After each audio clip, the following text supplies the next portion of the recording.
مرحبا صلی علی کیا چیز ہے، مرحبا مرحبا صلی علی کیا چیز ہے، یہ وظیفہ پڑھ لیا جو، یہ وظیفہ پڑھ لیا جو، پھر دوا کیا چیز ہے، مرحبا صلی علی کیا چیز ہے، یہ وظیفہ پڑھ لیا جو، پھر دوا کیا چیز ہے، پھر دوا کیا چیز ہے۔ اور اس شعر کو دیکھیے،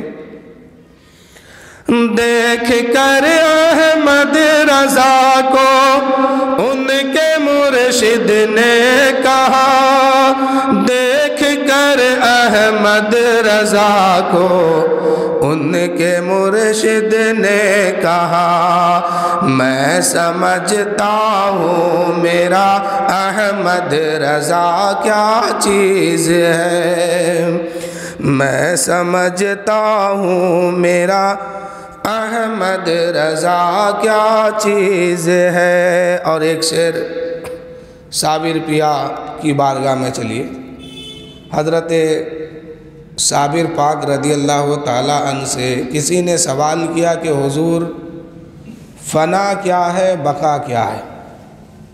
سوال کیا تھا کہ فنا کس کو کہتے ہیں، بقا کس کو کہتے ہیں، یعنی اس کا مطلب کیا ہوتا ہے؟ حضرت صابر پاک رضی اللہ تعالیٰ عنہ نے ارشاد فرمایا کہ اے لوگو، اس کا جواب میں تمہیں کل دوں گا، کل آنا۔ مرید تھا، عاشق تھا، دیوانہ تھا، چلا گیا۔ جیسے ہی وہ وقت آیا، وہ گھڑی آئی، وہ عاشق پھر آتا ہے اور کہتا، پھر آیا دیکھنے کے لیے اپنا سوال جو رکھا تھا اس کا جواب لینے کے لیے، تو کیا دیکھتے ہیں کہ صابر پاک انتقال فرما چکے ہیں، صابر پاک انتقال کر گئے۔ اب وہ شخص بہت پریشان ہوا کہ یا اللہ یہ کیا ہوا، حضرت نے کہا تھا کہ کل آنا، میں اس کا جواب دے دوں گا، اب جب کل میں آیا تو حضرت ہی اس دنیا سے چلے گئے، اب میرا جواب کون دے گا، یہ سوال حل کیسے ہوگا؟ اتنے میں صابر پاک نے ایک وصیت اور کی تھی کہ اے لوگو، جب میں انتقال کر جاؤں تو میری نماز جنازہ تم میں سے کوئی مت پڑھانا، تم لوگ جنازہ تیار کر کے رکھ دینا، اچانک گھوڑے پر سوار ہو کر کے چہرے پر نقاب لگا کر کے، برقعے کے نقاب کے اندر ایک شخص آئے گا گھوڑے پر سوار ہو کر کے، وہی میری نماز جنازہ پڑھائے گا۔ اب لوگ جو ہے جنازہ تیار کر دیے، انتظار میں ہے کہ کب آئیں گے، کب آئیں گے، گھوڑے پر سوار ہو کے کون آئیں گے، کدھر سے آئیں گے، کون پڑھائیں گے نماز جنازہ۔ اب سارے مرید جو ہے صف باندھ کے کھڑے ہیں۔ اتنے میں اچانک کیا دیکھتے ہیں کہ دور سے گرد و غبار اڑاتے ہوئے گھوڑے پر ایک شخص ہے جو اپنے چہرے پر نقاب رکھا ہے اور چلے آ رہے ہیں ادھر۔ جب قریب آئے، ارشاد فرمایا اے لوگوں صفحہ درست ہے؟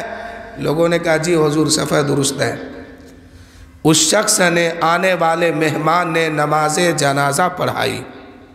جنازہ کی نماز جب ہو گئی تو صابر پاک کا جو خاص مرید تھا انہوں نے دامن تھام لیا کہ حضور آپ نماز جنازہ پڑھا رہے ہیں اور پڑھا کے جا رہے ہیں، جس کی نماز جنازہ ہوئی ہے یہ کوئی عام شخص نہیں ہے، ان کی بہت فضیلت ہے، بہت مرتبہ ہے۔ کل کی تاریخ میں اگر کوئی مجھ سے پوچھے گا کہ بتا صابر پاک کی نماز جنازہ کس نے پڑھایا، تو میں کیا جواب دوں گا؟ تاریخ کے پنے پر میں کس کا نام لکھوں گا؟ اس لیے ذرا آپ اپنا نام تو بتا دیجئے، اپنا پتہ تو بتا دیجئے۔ اس گھوڑے پر سوار سوار ہو کر کے جو انسان آیا تھا، اپنے چہرے سے نقاب ہٹاتے ہیں تو لوگوں نے کیا دیکھا کہ ایک صابر پاک جو ہے جنازے میں لیٹے ہوئے ہیں اور دوسرا صابر پاک جو ہے کھڑے ہو کے سامنے کھڑے نماز جنازہ پڑھا رہے ہیں۔ اسی وقت صابر پاک نے ارشاد فرمایا، اے میرے دیوانوں، تم نے کہا تھا فنا کیا ہے بقا کیا ہے؟ دیکھو جو میت قبر، جو میت جنازے پر لیٹا ہوا ہے، اس چارپائی میں لیٹا ہوا ہے، یہی فنا ہے، اور جو تمہارے سامنے کھڑا ہے یہی بقا ہے۔ یعنی یہ دنیا کی زندگی جو ہے فانی ہے، جو بھی آیا ہے سب کو جانا پڑے گا۔ جو دنیا میں آ گیا ایک بار، پھر اس کو دوبارہ آنے کا موقع نہیں ملے گا، اور جو چلا جائے گا اس کو بھی آنے کا موقع نہیں ملے گا۔ صابر پاک نے کہا کہ اے میرے دیوانے، تم نے کہا تھا نا کہ فنا کیا ہے بقا کیا ہے، تو جو چار پائی پہ لیٹا ہے وہی فنا ہے، اور جو تیرے سامنے کھڑا ہے وہی بقا ہے۔ ایک ہی صابر پاک ہے، اور ایک ہی وقت میں ایک جو ہے جنازے پر لیٹے ہوئے ہیں اور دوسرا جو ہے سامنے کھڑے ہو کے نماز جنازہ پڑھاتے ہیں۔ تو ولی کبھی مرتے نہیں ہیں۔ کسی نے کہا ہے کہ مومن مرتے نہیں ہیں، قید سے وہ چھوٹتے ہیں اور اپنے گھر جاتے ہیں۔ وہ کون کہتا ہے کہ مومن مر گیا؟ قید سے چھوٹا وہ اپنا گھر گیا۔ ہمارا گھر آپ کا گھر یہ نہیں ہے، یہ تو ہم چند دن کا مہمان بن کے آئے ہیں، اس کے بعد جو جائیں گے وہی گھر ہمارا اصل ہوگا۔ ایک مدت تک اس زمین کے گود میں ہم سب کو رہنا ہوگا، پھر قیامت کا دن آئے گا، اللہ تعالیٰ تمام کو پھر سے دوبارہ زندہ کر کے میدان محشر میں لائے گا، وہاں حساب کتاب ہوگا، پھر جو ٹھکانہ ہوگا وہی ہمیشہ ہمیشہ کا گھر ہو جائے گا۔ شاعر کہتے ہیں، سویا ہے تابوت میں اور گھوڑے پر بھی ہے سوار، سویا ہے تابوت میں اور گھوڑے پر بھی ہے سوار، کیا سمجھ پائے گا کوئی، کیا سمجھ پائے گا کوئی، صابر پیا کیا چیز ہے، کیا سمجھ پائے گا کوئی، صابر پیا کیا چیز ہے، مرحبا صلی علی کیا چیز ہے، یہ وظیفہ پڑھ لیا جو، یہ وظیفہ پڑھ لیا جو، پھر دوا کیا چیز ہے، کیا سمجھ پائے گا کوئی، صابر پیا کیا چیز ہے۔ عقل والوں نے پڑھا اور پڑھ کر یہی کہنے لگا، عقل والوں نے پڑھا اور پڑھ کر یہی کہنے لگا، اللہ اللہ یہ فتاویٰ، اللہ اللہ یہ فتاویٰ، رضویہ کیا چیز ہے، مرحبا صلی علی کیا چیز ہے، یہ وظیفہ پڑھ لیا جو، یہ وظیفہ پڑھ لیا جو، پھر دوا کیا چیز ہے، یہ وظیفہ پڑھ لیا جو، یہ وظیفہ پڑھ لیا جو، پھر دوا کیا چیز ہے۔ عقل والوں نے پڑھا اور پڑھ کر یہی کہنے لگا، اللہ اللہ یہ فتاویٰ، اللہ اللہ یہ فتاویٰ، رضویہ کیا چیز ہے، مرحبا صلی علی کیا چیز ہے، یہ وظیفہ پڑھ لیا جو، یہ وظیفہ پڑھ لیا جو، پھر دوا کیا چیز ہے۔ اور ایک شعر سماعت کیجئے، گر دیوانے اٹھ گئے ظالم کے خلاف، گر دیوانے اٹھ گئے ظالم کے خلاف، گر دیوانے اٹھ گئے، گر دیوانے اٹھ گئے ظلموں کے خلاف، پھر سمجھ میں آئے گا، پھر سمجھ میں آئے گا کہ کربلا کیا چیز ہے، پھر سمجھ میں آئے گا کہ، پھر سمجھ میں آئے گا کہ کربلا کیا چیز ہے، مرحبا صلی علی کیا چیز ہے۔ آج جدھر دیکھیے ظلم ہی ظلم ہے، امیر غریب کو ستا رہا ہے، طاقتور مظلوموں کو ستا رہا ہے، ظالم لوگ انسانوں کو ستا رہا ہے۔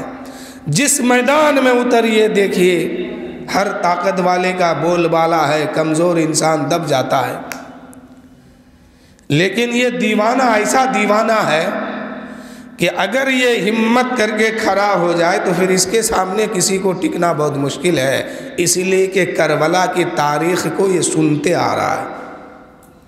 کربلا کے میدان میں یزید جو ہے پوری سلطنت کے ساتھ آیا تھا، پورے دنیا کے سمرتھن کے ساتھ وہ آیا تھا، پوری دنیا نے اس کو سمرتھن کیا تھا کہ یہ کام تم کرو، لیکن امام حسین ڈٹ گئے کربلا میں، جبکہ امام حسین کے سامنے حکومت تھی، امام حسین کے سامنے سلطنت تھی، لیکن امام حسین اللہ و رسول کی محبت میں جب کربلا کے میدان میں کھڑے ہو گئے تو پوری دنیا کے ظالموں کو یہ دھول چٹا کے رکھ دیا اور یہ سبق دے دیا کہ لوگوں اگر نبی کے نام کی بات آ جائے، شریعت محمدی کی بات آ جائے تو ہم اپنا خاندان نہیں دیکھتے ہیں، اپنی اولاد نہیں دیکھتے ہیں، اپنی جان نہیں دیکھتے ہیں، ہم اپنی جان کو قربان کر کے شریعت محمدی کی حفاظت کرنے والے ہیں۔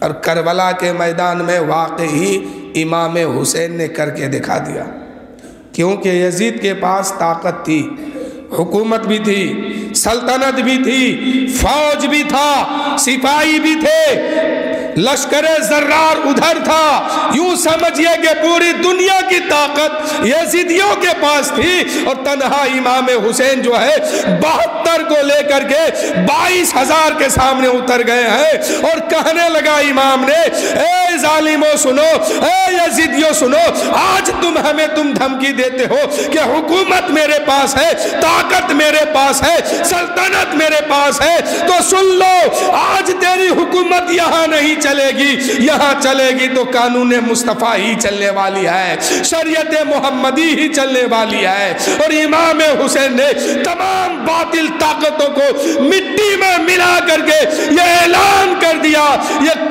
قرآن ہے، قرآن رہے گا، اسلام کا نبض کبھی ڈوبے گا نہیں، شریعت محمدی کبھی ختم نہیں ہوگا، اس لیے کہ اس اسلام کے جڑ میں میرے امام نے اپنا خون دے کر کے سینچا ہے۔ اور یہ اسلام ہم تک، آپ تک جو آیا یوں ہی نہیں آیا ہے، بہت قربانی دینے کے بعد اسلام ہم تک پہنچا ہے، ورنہ یزید تو پوری طاقت لگایا تھا، یزید حکومت کی کرسی پر بیٹھا تھا، ساری طاقت اس کے پاس تھی، فوج بھی، سپاہی بھی، لشکر بھی، پوری دنیا اس کے سمرتھن میں، اور یہی کہا کہ ہم قرآن کو بدلیں گے، سنت مصطفیٰ کو بدلیں گے، قانون مصطفیٰ کو بدلیں گے۔ یزید نے کہا شریعت مصطفیٰ کو بھی بدل دیں گے، اس دین میں تبدیلی لا دیں گے، لیکن امام حسین نے کہا کہ یزیدیو تم خود بدل جاؤ گے، تم خود مٹ جاؤ گے، لیکن قانون مصطفیٰ کبھی مٹنے والی نہیں ہے۔ اور اللہ کا کرم ہوا کہ امام حسین نے اسلام کو اس طرح بچایا کہ 1400 سال ہو گیا، آج بھی اسلام ویسے ہی ہمارے بیچ میں موجود ہے جیسے کل کربلا کے میدان میں تھا۔ اور صبح قیامت تک یہ اسلام چمکے گا، اس لیے کہ اس اسلام کے جڑ میں امام حسین نے اپنے خون دے کر کے اس کو سینچا ہے۔ تو شاعر کہتے ہیں کہ گر دیوانے اٹھ گئے ظلم کے خلاف، پھر سمجھ میں آئے گا، پھر سمجھ میں آئے گا کہ کربلا کیا چیز ہے۔ مرحبا صلی علی، ہاں مرحبا صلی علی کیا چیز ہے۔ یہ وظیفہ پڑھ لیا جو، یہ وظیفہ پڑھ لیا جو، پھر دوا کیا چیز ہے۔ یہ وظیفہ پڑھ لیا جو، پھر دوا کیا چیز ہے۔ دیکھ کر احمد رضا کو ان کے مرشد نے کہا، میں سمجھتا ہوں، میں سمجھتا ہوں میرا احمد رضا کیا چیز ہے۔ ایک بار اور درود شریف پڑھی۔ اللہ رب محمد صلی اللہ علیہ وسلم، نحن عباد محمد صلی اللہ علیہ وسلم، علی ذبیہ والہ ابد الدہور وکرما۔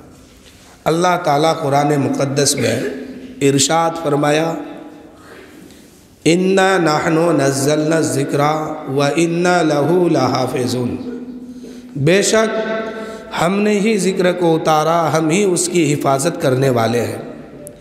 اللہ تعالیٰ نے قرآن مقدس کو اتارا اور قرآن مقدس سے رسول پاک کی ذکر کو اتارا، اور اللہ فرماتا ہے کہ میرے بندے کوئی ذکر کرے یا نہ کرے، لاکھ لوگ مٹانے کی کوشش کرے وہ تو مٹ جائیں گے، مگر نبی کا ذکر کبھی مٹایا نہیں جائے گا، رسول کا ذکر کبھی مٹایا نہیں جائے گا۔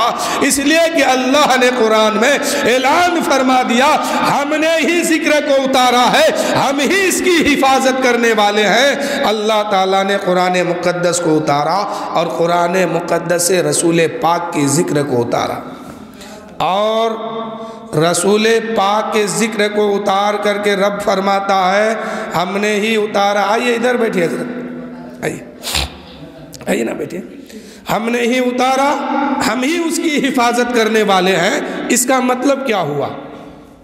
کیا لوگوں کوئی کرے یا نہ کرے، ادھر بیٹھیے، اللہ کہتا ہے کہ ہم نے اتارا، ہم ہی اس کی حفاظت کی ذمہ داری ہے، ذمہ دار ہے۔ اور نبی کا دین آیا، کسی کی امت جو ہے اسی کے دور میں اس دین کو تبدیل کیا، کوئی ان کے جانے کے بعد، لیکن شریعت محمدی آج بھی موجود ہے اور صبح قیامت تک رہے گی۔ اس لیے کہ اس دین کی حفاظت جو ہے اللہ تعالیٰ نے اپنے دست قدرت میں لے رکھا ہے، اور کہتا ہے کہ ہم نے اتارا، اور اسی قرآن پاک سے رسول پاک کی ذکر کو اتارا، اور کہا کہ کوئی ذکر کرے یا نہ کرے، لاکھ لوگ مٹانے کی کوشش کرے وہ تو مٹ جائیں گے، ختم ہو جائیں گے۔ اس لیے کہ یہ دنیا فانی ہے، سب کو ختم ہونا ہے، لیکن خدا کی ذات باقی رہنے والی ہے۔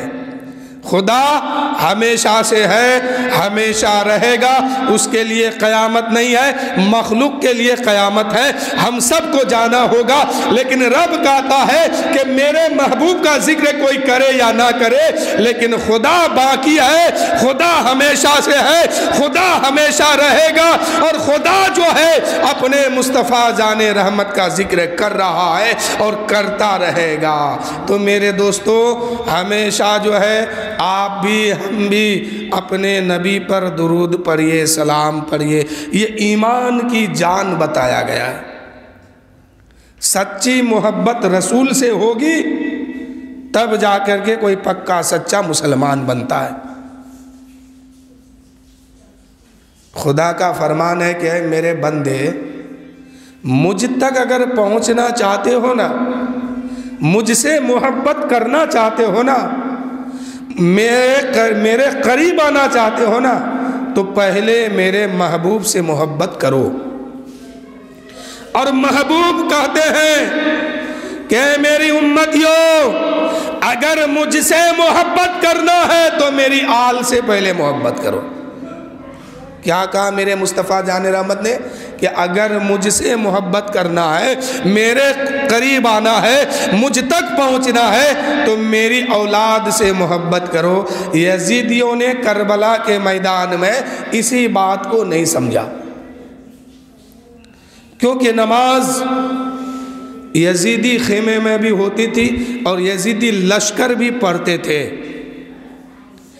ایک طرف اسی آل کو یزیدی مارنے آیا ہے، یزیدی فتنے اسی آل سے جنگ کر رہا ہے جس کو وہ اپنی عبادت میں، نماز میں بیٹھ کر کے سلام بھیجتا ہے۔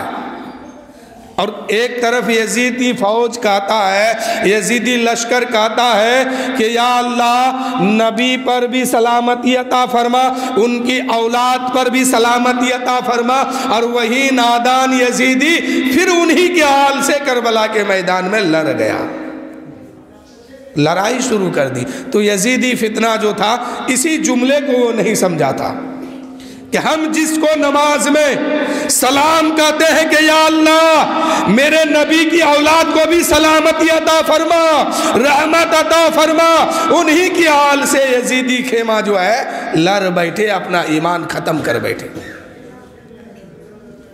تو میرے دوستو، اللہ تک پہنچنے کے لیے سب سے پہلے آل نبی سے محبت کرنا یہ شرط ہے۔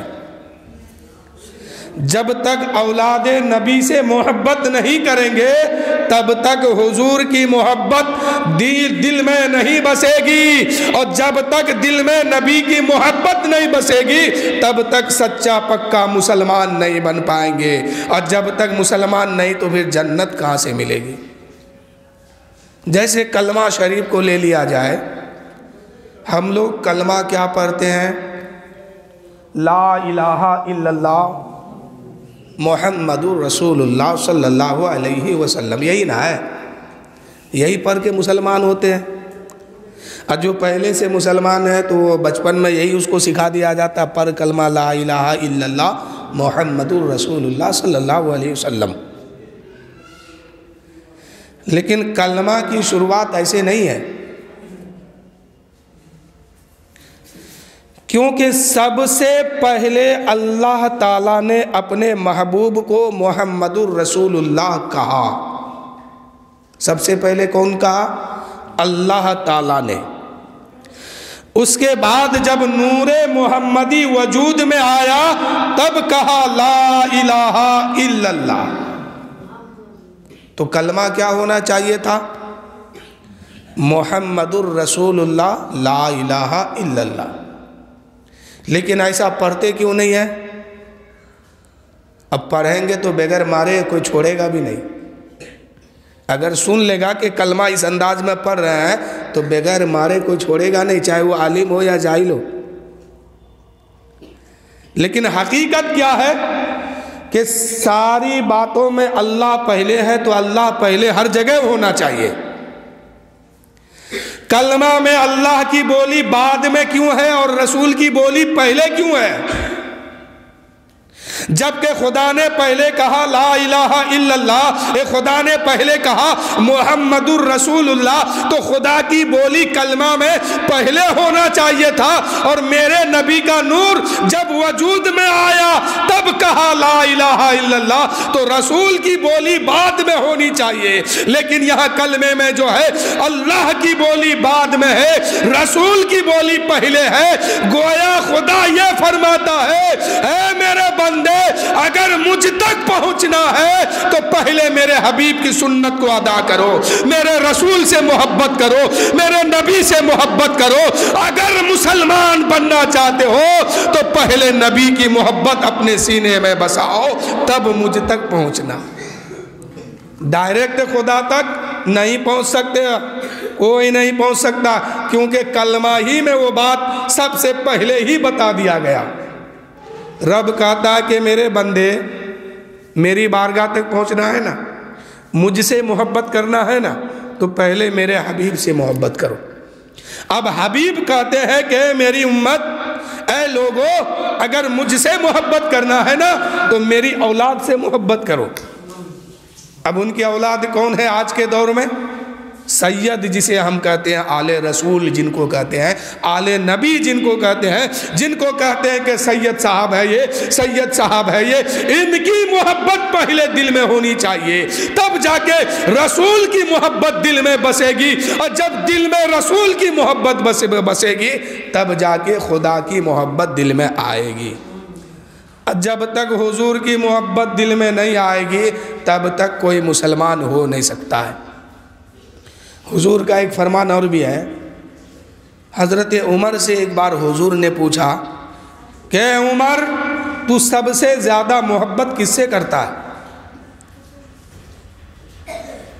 کہا یا رسول اللہ اپنی جان سے۔ کہا کیا ہو ابھی تم پکا مسلمان نہیں ہوئے؟ حضور نے کیا کہا اور عمر نے کیا کہا؟ حضور فرماتے ہیں کہ عمر سب سے زیادہ محبت کس سے کرتے ہو؟ عمر کہتے ہیں یا رسول اللہ ہم اپنی جان سے کرتے ہیں۔ میرے آقا فرماتے ہیں عمر اگر پکا مسلمان بننا ہے تو تم اپنی جان سے نہیں، اپنی جان سے بھی بڑھ کر کے مجھ سے محبت کرو، تب جا کے تو پکا مسلمان بنے گا۔ کیا سمجھے کہ ہم اپنی اولاد کی محبت بعد میں رکھیں، اپنی جان سے محبت بعد میں کریں، سب سے زیادہ محبت رسول پاک کی اس دل میں بسائیے۔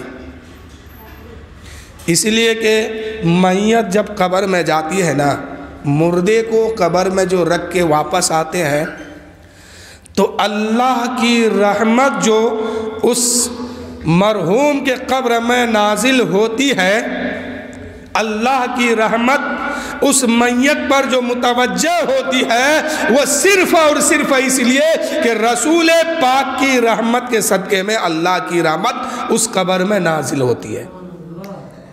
کیا سمجھے؟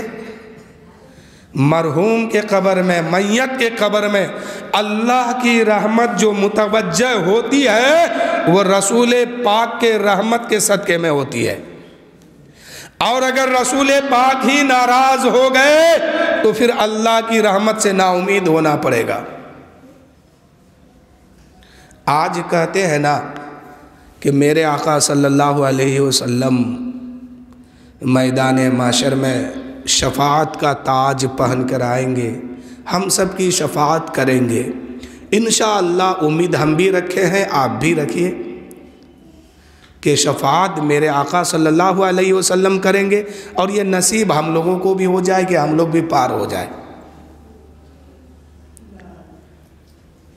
لیکن ایک جملہ میں حضور کی بارگاہ سے آپ کو پہنچانا چاہتا ہوں۔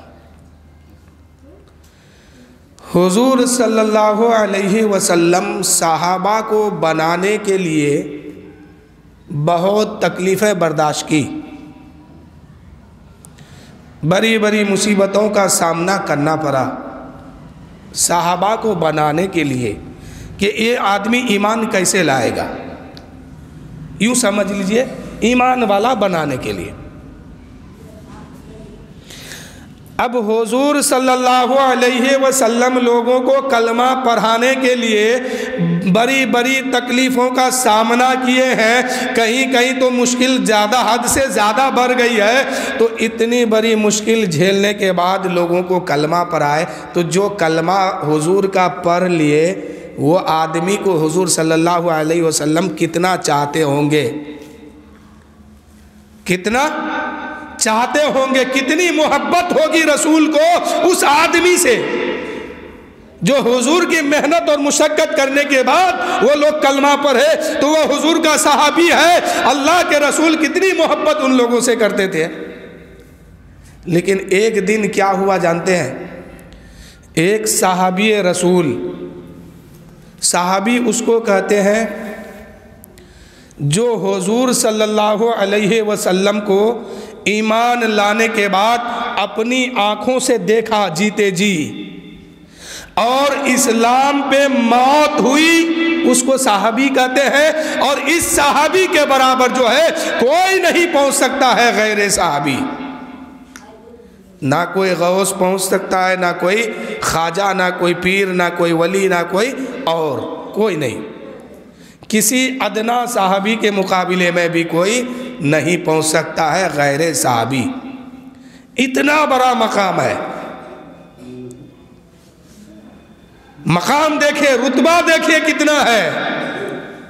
لیکن ایک دیہاتی صحابی ہے، ایک مرتبہ ایک سونے کی انگوٹھی پہن کر کے حضور کے دربار میں حاضر ہو گئے۔ میں نے بتا دیا کہ صحابی کس کو کہتے ہیں، صحابی کا مرتبہ کیا ہے، وہ بھی آپ سمجھ گئے، اور ہر صحابی جنتی ہے یہ بھی سمجھ لیجئے، اس کو بھی ماننا ہے کہ ہر صحابی جو ہے وہ جنتی ہے، جنتی ہے، جنتی ہے۔ لیکن ایک صحابی جو ہے سونے کی انگوٹھی پہن کر کے حضور کی بارگاہ میں آ گئے۔ سونے کی انگوٹھی پہننا مردوں کے لیے حرام ہے، چاندی کی ایک انگوٹھی 4 ماشا سے کم ہی مقدار میں پہنیے، ایک سے زیادہ نہیں۔ اب وہ صحابی حضور کی بارگاہ میں تشریف لاتے ہیں اور آگے کہتے ہیں السلام علیکم یا رسول اللہ، الصلاۃ والسلام علیک یا حبیب اللہ۔ آقا کریم صلی اللہ علیہ وسلم اپنا جو ہے رخ پھیر لیتے ہیں، اپنا چہرہ پھیر لیے۔ وہ صحابی سمجھ رہے تھے کہ شاید حضور جو ہے دیکھے نہیں ہیں، دھیان نہیں دیے ہیں، اس لیے اپنا رخ جو ہے، اپنا چہرہ جو ہے دوسرے جانب پھیر لیے ہیں۔ وہ صحابی کیا کیے، گھوم کر کے آئے پھر سامنے، پھر کہا الصلاۃ والسلام علیک یا رسول اللہ، الصلاۃ والسلام علیک یا حبیب اللہ، پھر کہا۔ پھر جو ہے میرے نبی صلی اللہ علیہ وسلم سلام کا جواب نہیں دیے، چہرہ پھر پھیر لیے، اپنے رخ کو پھر پھیر لیے۔ اب یہ صحابی پریشان کہ یا اللہ آخر کیا بات ہے۔ پہلی بار تو میں نے سمجھا کہ رسول مجھے پہچانے نہیں، میرے آقا مجھے پہچانے نہیں، میرے داتا مجھے پہچانے نہیں، لیکن پھر جب میں سامنے سے آیا اور حضور کے سامنے آ کر کے سلام عرض کی، نہ تو سلام کا جواب دیتے ہیں، نہ حضور کچھ بات کرتے ہیں۔ یا اللہ مجھ سے کون ایسی غلطی ہو گئی ہے، کون ایسی خطا ہو گئی ہے کہ آج آقا مجھ سے بات کرنے کے لیے تیار نہیں ہے۔ وہ صحابی پھر جو ہے تیسرے جانب سے سامنے آئے اور کہنے لگے، سلام عرض کرنے لگے، پھر جو ہے میرے آقا اپنا رخ پھیر لیتے ہیں۔ اس کے بعد کیا ہوا، صحابی عرض کرنے لگے، یا رسول اللہ مجھ سے کون ایسی غلطی ہو گئی ہے، مجھ سے کون ایسی خطا ہو گئی ہے کہ آپ میرے سلام کا جواب نہیں دیتے ہیں، آپ مجھ سے بات کرنے کے لیے تیار نہیں ہیں۔ میرے آقا فرماتے ہیں، اے صحابی سنو، آج تیرے ہاتھ میں جہنمی والی لباس ہے، جہنمیوں کا طریقہ تیرے پاس ہے، اس لیے کہ سونے کی انگوٹھی جو مرد پہنتا ہے وہ جہنمیوں کا طریقہ ہے، اسی طریقے پہ آج تم چلے ہو، اس لیے میں تیرے سلام کا جواب نہیں دے رہا ہوں۔ اللہ اکبر، اتنی چھوٹی سی غلطی وہ صحابی نہیں جانتے تھے، لا علمی کی بنیاد پر جو ہے ایک انگوٹھی سونے کی پہن لیے ہیں تو اللہ کے رسول جو ہے اپنا رخ پھیر لیتے ہیں، اپنا چہرہ پھیر لیتے ہیں، اس صحابی سے بات نہیں کرتے ہیں۔ تو میرے دوستو، جس رسول نے کہا ہے کہ نماز میری آنکھ کی ٹھنڈک ہے، آج لوگ نماز نہیں پڑھتے ہیں، کل قیامت کا دن قائم ہوگا، اگر رسول جو ہے اپنا چہرہ پھیر لیے تو پھر مجھے بتاؤ کہ وہاں بچانے والا کون ہوگا؟ جس کو بنانے میں رسول پتھروں کی بارش کو برداشت کرے، اتنی محنت اتنی مشقت اٹھا کے اس کو بنایا، اور وہ اگر چھوٹی سی غلطی کر دے لا علمی کی بنیاد پر تو حضور کی غیرت یہ ہے کہ سلام کا جواب تک نہیں دیتے ہیں۔ تو جس رسول نے کہا نماز فرض ہے دین میں 5 بار، آج لوگ 5 بار کی نماز کو بھول بیٹھے ہیں، نماز نہیں پڑھتے ہیں۔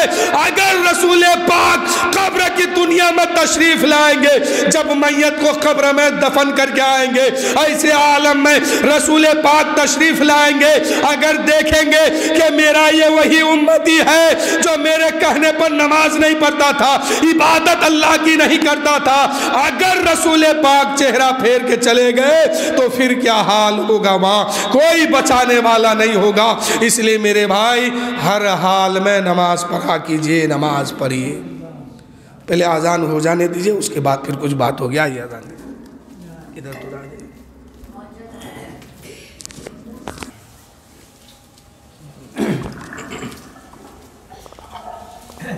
درود شریف پڑھیے، اللہم صلی علی سیدنا یا رسول اللہ صلی اللہ تعالیٰ علیہ وسلم۔ میں کیا بتا رہا تھا؟ نماز کے بارے میں۔ آج اگر ایک آدمی کو کوئی بیماری لگ جائے تو اس کو کہاں جانا پڑے گا؟ ڈاکٹروں کے پاس۔ اگر ڈاکٹر صاحب دوا دے دیا اور کہا کہ یہ دوائی لو، 1 دن میں 3 مرتبہ اس کو کھانا، اور ہفتہ دن تک تم نہیں نہانا، نہانے سے منع کر دیا، کچھ دیر کے بعد پھر ڈاکٹر صاحب سوچ سمجھ کے کہتا ہے چاول مت کھانا، ٹھنڈی چیزیں مت کھانا۔ اب لوگ گھر آتے ہیں دوائی لے کر کے، چاول بند، ایک معمولی سے ڈاکٹر کی بات ہے یہ، چاول بند، ٹھنڈی چیزیں بند، نہانا دھونا بند، پانی چھونا بند۔ اب وہ ڈاکٹروں کی بات پر اس طرح عمل کرتا ہے، اس طرح عمل کرتا ہے کہ لگتا ہے کہ اگر وہ نہیں مانے گا تو مر جائے گا۔ ارے ایک معمولی سی ڈاکٹر ہے جس کی کوئی حیثیت نہیں ہے، آج وہ زندہ ہے، کل وہ بھی مرنے والا ہے، کل وہ بھی مرنے والا ہے۔ اس کی بات پر اتنی یقین ہے، اتنی یقین ہے کہ اگر وہ کہہ دے 10 دن نہیں نہانا ہے تمہیں، آپ نہیں نہاتے ہیں، چاول نہیں کھانا ہے، آپ نہیں کھاتے ہیں، ٹھنڈی چیزیں نہیں لینا ہے، آپ اسے پرہیز کرتے ہیں۔ جس رسول نے کہا 1 دن میں 5 مرتبہ تمہیں نماز پڑھنا ہے، کیا آپ کا پڑھتے ہیں؟ کیا رسول پاک کی اس بات پر عمل کرتے ہیں؟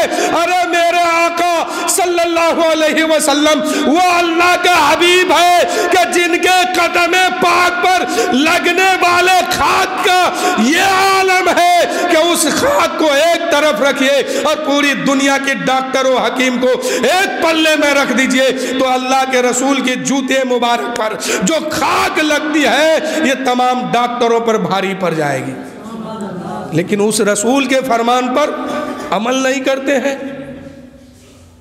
ارے معمولی سا ڈاکٹر جو آج زندہ ہے کل مرے گا، سرے گا، گلے گا، ختم ہو جائے گا، وہ کہہ دے کہ اگر تم یہ کام کرو گے تو بیماری بڑھ جائے گی، تم یہ کام مت کرنا۔ لوگ اتنا مان لیتے ہیں کہ ہرگز وہ کام کسی بھی صورت پر نہیں کرتے ہیں، اور رسول پاک نے فرمایا اے لوگو نماز میری آنکھ کی ٹھنڈک ہے، اگر نماز پڑھو گے اللہ تمہیں بخش دے گا، نماز نہیں پڑھو گے ایک ایک رکعت نماز چھوڑنے کے بدلے میں اللہ تمہیں جہنم میں سزا دے گا، جہنم میں جلائے گا، قبر میں جاؤ گے بے نمازی بن کے، قبر میں آگ جلائی جائے گی، آگ دہکائی جائے گی، سانپ مسلط کیا جائے گا۔ اس رسول کے فرمان پر ہم عمل نہیں کرتے۔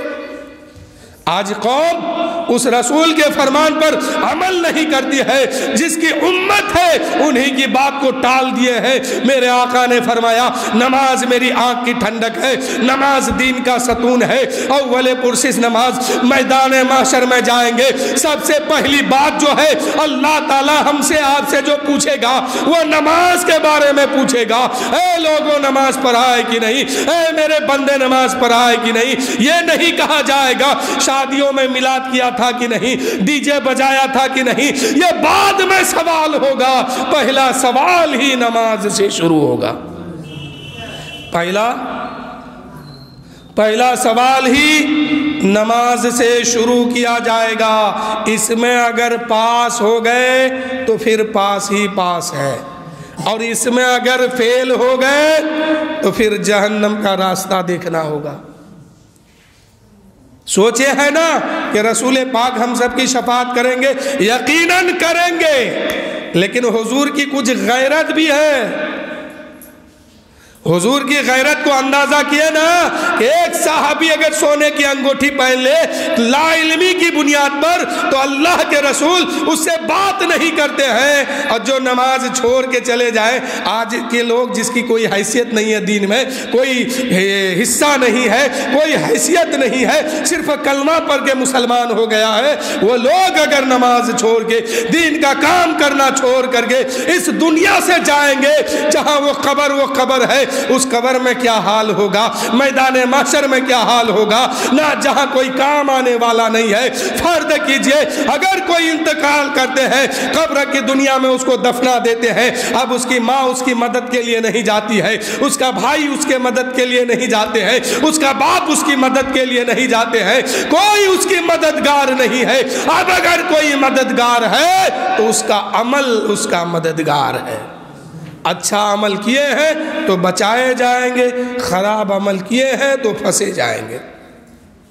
اور موت دوبارہ نہیں ہوگی، صرف ایک بار آئے گی موت۔ آج ہم یا ہم میں سے کوئی بھی، آپ لوگ ہو یا ہم ہو یا کوئی ہو، 10,000 روپے لے کر کے جیب میں اگر چلتے ہیں بازار میں تو بار بار ہاتھ ڈال کے دیکھتے ہیں کہ ہے کہ نہیں، ہے کہ گر گیا، ہے کہ چور لے کے بھاگا، ہے کہ جیب کٹ گئی۔ کیوں دیکھتے ہیں بھائی؟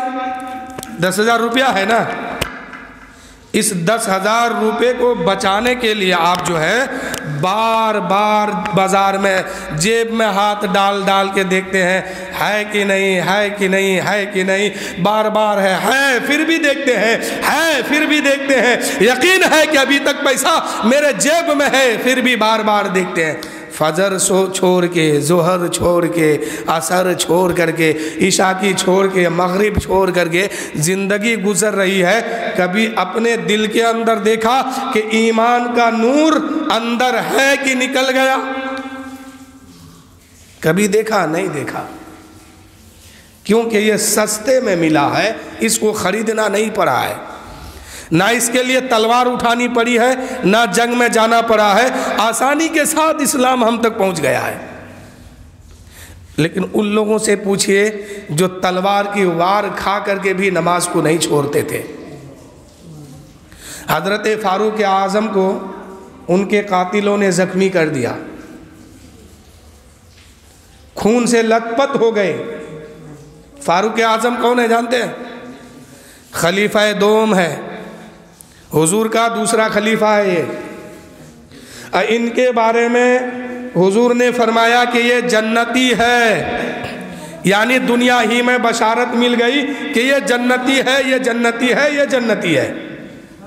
10 صحابیوں میں سے حضرت عمر کا بھی ایک نام ہے، لیکن اللہ کی خوف سے حضرت عمر اتنا روتے تھے کہ ان کے گال مبارک میں آنسو کا قطرہ جب گرتا تھا تو ایک نالی کے طرح دھار بن گیا تھا، گوشت وہاں کے گل گئے تھے۔